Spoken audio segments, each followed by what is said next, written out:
et 8 mois, après s'être agité sur le dos, tel le scarabée qu'on retourne et qui agite ses petites pattes, et qui attend qu'une chose, c'est qu'on le mette effectivement dans l'autre sens, le môme va s'agiter pendant un moment, mais toute cette agitation, c'est une structure neuromusculaire qu'il est en train de mettre en place. Il faut l'aider à cette structure. Dire le môme, il ne faut pas se contenter de le laisser brailler comme ça, il faut aller l'aider. Un gamin il n'attend qu'une chose, un bébé n'attend qu'une chose, c'est de bouger et que vous le stimuliez par des contraintes. Il adore ça, puisque ça va le faire marrer. Vous pouvez lui faire travailler les membres inférieurs. Vous mettez vos mains sur ses pieds, il ne cherche qu'une chose, c'est à vous repousser. Il est en train de faire de la presse, il ne sait pas encore, il est en train de vous repousser. Donc il est en train d'activer, c'est-à-dire vous créez des stimulations. Et en créant ces stimulations, vous augmentez sa capacité à comprendre certaines choses. C'est-à-dire que d'un seul coup, il comprend comment fonctionne un petit peu son corps. Il a des réactions, il a des interactions, ça revient sur le cerveau, il comprend certaines choses, et ça le fait rire. Ça le fait rire parce que d'un seul coup, il se rend compte qu'il est en train de jouer, et que vous jouez avec lui. Si vous lui donnez vos doigts, comme ça, il va les agripper, vos doigts, et il va chercher à tracter. Donc, ce qui veut dire qu'il a déjà une certaine force musculaire qui se manifeste par des influx nerveux. Ce sont les facteurs nerveux qui sont en train de jouer. La maturation musculaire, bien sûr, n'existe pas encore. Par contre, entre 6 et 8 mois, on peut considérer qu'il arrive à la position assise. C'est-à-dire que vous le placez en position assise, il tient en position assise, ce qu'il ne peut pas faire avant. Donc ça, c'est intéressant, parce que ça suppose qu'il y a eu une maturation. Et il y a eu une maturation sur les muscles. Voilà, paravertébraux. Donc muscles antigravitaires. C'est-à-dire que là, il a déjà une première idée de la gravité, qui va l'emmerder toute sa vie après. D'accord? Parce que la gravité, voilà, c'est ce qui nous colle au bitume, mais c'est ce qui nous fait chier aussi, parce que quand il faut déplacer des barres en scope, tu t'aperçois que ça ne vaut pas favorablement. Donc, voilà. Mais ça fait partie du jeu. Donc là, il va se rendre compte que il est assis, mais c'est pas stable, la tête, le cou n'est pas encore solide, donc la tête bascule encore, il va falloir qu'il tonifie les muscles du cou. Donc ça, 6-8 mois. Mais là aussi, il faut le stimuler. Là aussi, il faut l'aider. Il faut l'aider à avancer beaucoup plus vite. Il faut créer de la stimulation. Laisser un gosse brailler dans un coin, c'est inacceptable. Oui, mais non, ça va, c'est bon. Non, tu le laisses dans sa poussette comme ça avec les nanas qui sont là en train d'agiter le truc. Non, c'est pas ça. Un gosse, t'es avec lui. Un gosse, tu bouges avec lui, tu le fais bouger. Tu animes, tu stimules. C'est ça l'idée. Après, il arrive en gros à 12 mois. Hein. Il y a des variations de terrain en fonction justement des stimulations que vous avez mis en place préalablement. Hein. Environ 12 mois. Il comprend maintenant comment il peut culbuter à partir de la position assise. C'est intéressant de regarder les mots. Ou des animaux. Hein. Le règne animal, c'est intéressant de voir comment ça évolue. Comment les perceptions se font par rapport à des stimulations extérieures, par rapport à un environnement. Donc s'il a un environnement neutre, un environnement sans stimulation, c'est un gamin qui n'évolue pas. C'est un gamin qui peut se refermer, intellectuellement qui peut ne pas progresser, physiquement qui ne va pas progresser, et donc on va en faire un petit qui va être introverti, qui ne va pas être bien. Il faut le faire bouger le gamin. Il est là pour ça. C'est la vie. C'est le principe même de la vie. Sinon, à quoi ça sert? D'accord? Si c'est juste pour le faire, pour qu'il serve de meuble, tu vois, le mettre comme bibelot sur un truc, ça ne présente aucun intérêt. Donc 12 mois, il comprend comment de la position assise, en jouant sur la bascule, il se retrouve en quadrupédie. Et d'un seul coup, il se met en quadrupédie. Intéressant, quadrupédie. Parce que là, maintenant, il va structurer toute la musculature du tronc et les membres supérieurs. Donc, stimulation à ce niveau-là. Là aussi, il faut l'aider. Là aussi, il faut l'emmerder. Le stimuler. Dire, le déséquilibrer. Vous faites du gainage, hein. Il cherche, lui, il comprend, et ça le fait marrer. Vous le foutez à gauche, hop, vous le ramenez à droite. Ouais, putain, c'est quoi ça faire là? Drôle, mais je progresse. Et il y a une maturation qui se met en place, une maturation neuromusculaire qui se met en place. Donc 12 mois, quadrupédie.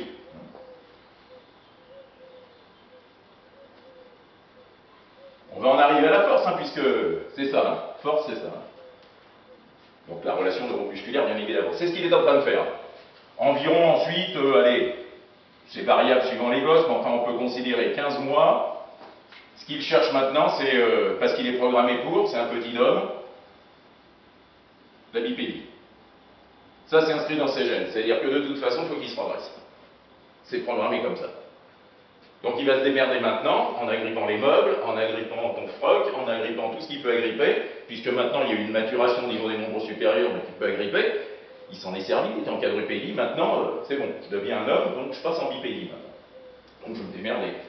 Et après, ça va être là, une prise de conscience de la gravité dans tout ce qu'elle a de plus inconfortable, dire que maintenant je suis debout, avec une flèche qui est beaucoup plus importante que quand j'étais assis, d'un seul coup il se rend compte que là, l'affaire n'est pas gagnée, le monde il est là, très très instable, il se tient, de temps en temps il se lâche, et là, la marche, le déplacement, viens voir papa, il parle de la connerie, viens voir papa, il comprend bien, il a bien envie d'aller voir papa, mais la fonction motrice, là, elle n'est pas inscrite pour le moment. Donc il va falloir qu'il la gère, cette fonction motrice. Donc il va tenter d'avancer un pied. Le problème, c'est qu'il n'a pas encore conscience, parce qu'il n'en a pas, la maturation ne s'est pas encore faite sur la locomotion, qu'il faut avancer l'autre pied très rapidement, parce qu'en fait, la marche, c'est juste un casse-gueule. Hein. C'est juste des déséquilibres occasionnés. Hein. Quand vous marchez, ça c'est un déséquilibre. Je remets l'autre pied pour me réactualiser le truc. Mais lui, le gosse, il avance là, et celui-là, il oublie de la ramener. Donc il se pète la tronche, il se relève, il se marre ou il pleure, il s'agrippe à nouveau, il recommence. Et à force d'essais, avec des essais qui sont infructueux, progressivement d'un seul coup, mais il se rend compte, comme il n'a pas de maturation encore sur les membres inférieurs, sur le plan musculaire, qu'il a encore des déficiences importantes, il est obligé de faire des pas très très rapides, mais il a compris qu'il fallait faire des pas très très rapides pour essayer de se stabiliser, essayer d'avancer. Il n'a pas encore cette mobilité, cette aisance qu'on va avoir par la suite, parce que la maturation musculaire ne se met pas en place tout de suite. Mais vous voyez, cette évolution, elle est intéressante, parce que ce sont les facteurs nerveux. Ça, c'est de la force, hein. C'est de la structuration de force. La force, c'est l'élément essentiel pour la vie. Sans force, tu ne te lèves pas. Sans force, tu n'es pas debout. Et on va plus loin, c'est-à-dire qu'à partir d'un certain âge, sans force, tu régresses et tu regagnes la terre qui t'a vu naître. Dire c'est ça. Donc, je reviendrai un petit peu là-dessus. Plus on avance en âge, plus il faut s'entraîner. À la limite, il faut s'entraîner plus à mon âge qu'à votre âge. C'est pour ça que je lâche pas le morceau. Parce que moi, je veux mourir debout, contrairement à certains. Sous un squat lourd, éventuellement, pourquoi pas. Je peux le programmer le jour J, je le noterai sur le tableau, voilà, aujourd'hui, je meurs. Mais une belle mort, je la choisis. Tu vois, on ne me l'impose pas. Ah, vrai truc, bah, évidemment. Pour que sur ma tombe, on le mette, tu vois. Ah, je l'ai vu quand il a... Puis en plus, ils m'ont extrapolé, je mets 200, mais les mecs, ils ont vu 300, quoi. Parce que c'est toujours comme ça. Ouais, non, il tâche là-dessus, il y avait 300. Pour ça, d'ailleurs, qu'il est tombé comme une merde. Donc voilà, hein, petite évolution. Alors on va en arriver maintenant, force, avec tous les paramètres liés à l'activité force. Hein. Alors, on va voir les paramètres qui semblent, bon, j'en ai classifié 10, hein, qui me semblent être les plus importants concernant la force. C'est pas top ça. On va essayer avec ça pour voir si c'est un petit peu mieux, j'ai pas l'impression. Non. Non, parce que ça s'enlève, mais bon, faut frotter vraiment quand même. Peut-être ça mouille un peu. Ouais, allez, mouillez bien.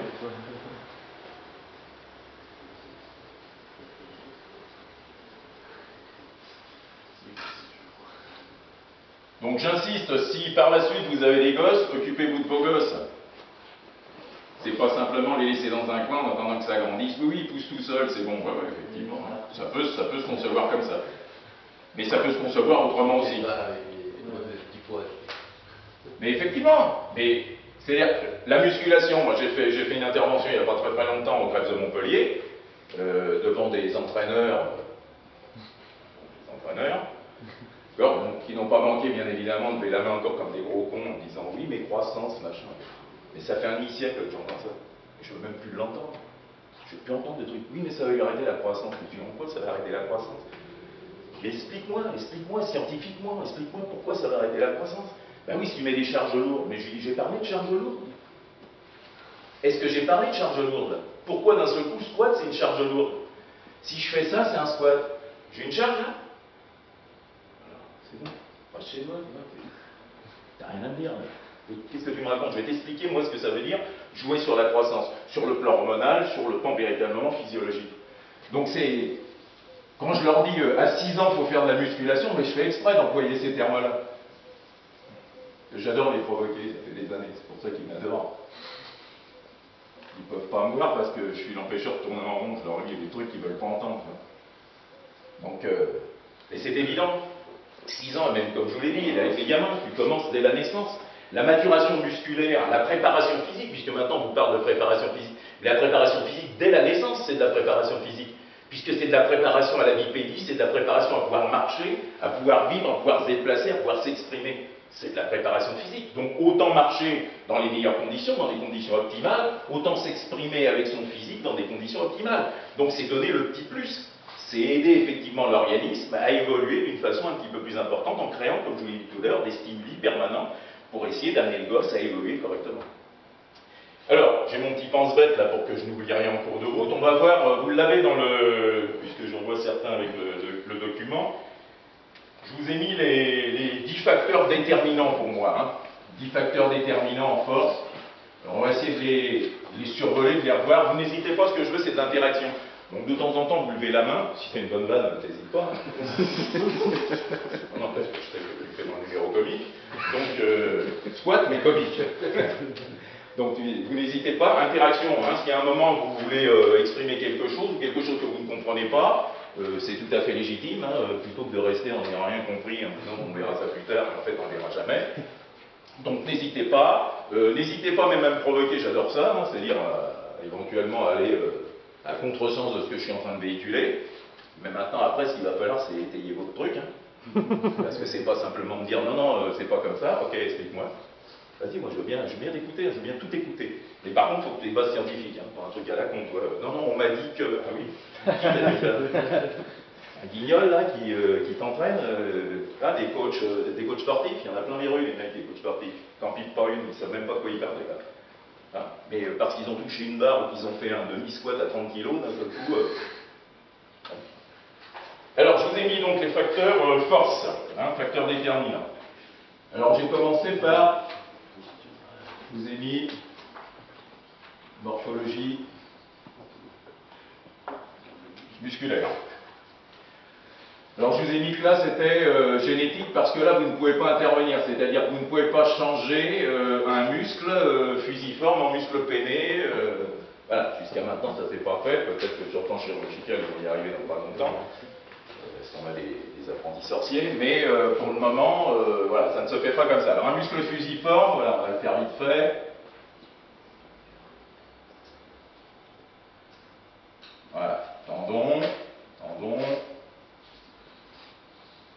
et les fibres vont aller dans ce sens. Hein.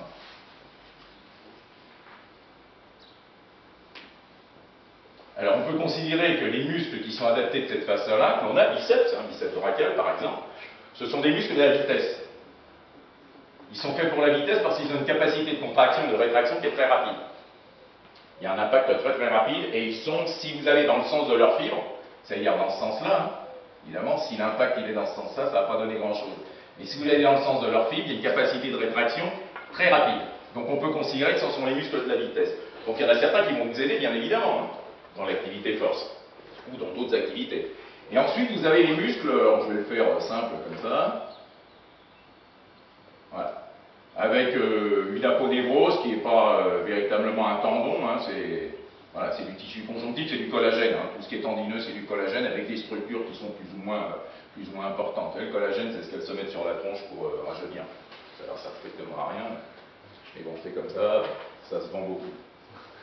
Donc, quand le collagène est distendu, quand le collagène ne se fabrique plus, quand le collagène ne fonctionne plus dans l'organisme, tu peux te mettre toutes les pommettes que tu veux, ça ne te servira strictement à rien. On sait que c'est après quand c'est à la chirurgie. Donc là, effectivement, ça donne un peu plus de résultats. Donc les fibres vont être dans ce sens. Voilà, alors ces muscles-là, vous allez les retrouver, je ne sais pas si vous vous situez sur le plan musculaire, bon, il y en a ici qui peuvent... voilà, rhomboïdes, par exemple, ce sont des muscles, voilà, pénés, bipénés même, vous avez de part et d'autre de la colonne vertébrale, ce type de muscle. Donc si vous intervenez dans le sens des fibres, c'est-à-dire par exemple le mouvement de l'oiseau que vous faites avec des haltères, vous intervenez effectivement sur les rhomboïdes. Les rhomboïdes, bien évidemment, un muscle n'agit jamais seul, hein, c'est toujours multiple action, mais ce qu'il faut, c'est cibler au maximum, occulter au maximum tous les muscles qui peuvent intervenir en synergie pour essayer de cibler le plus possible, même si on sait qu'on ne peut jamais cibler à 100% sur un muscle. Donc ça, ce sont les muscles qu'on appelle pénés, ou péniformes. Alors vous avez les muscles bipénés.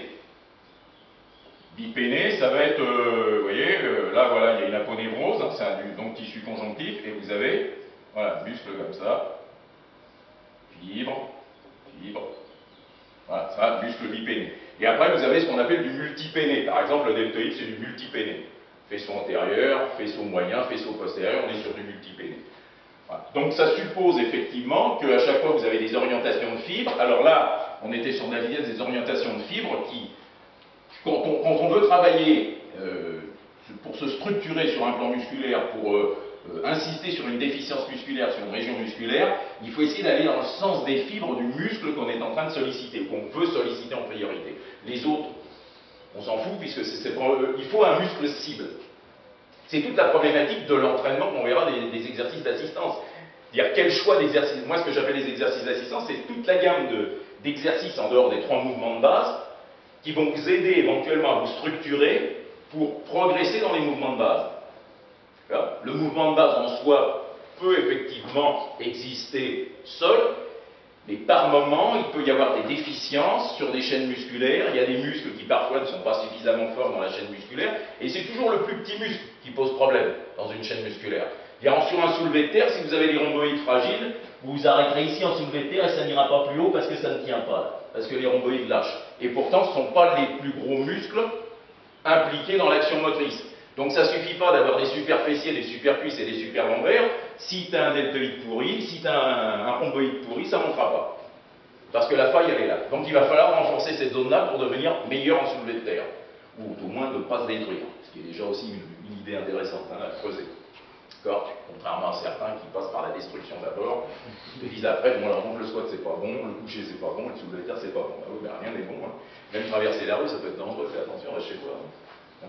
Donc après c'est comment j'appréhende les choses, comment j'essaie de faire avec mon organisme, avec mon corps, avec mes capacités.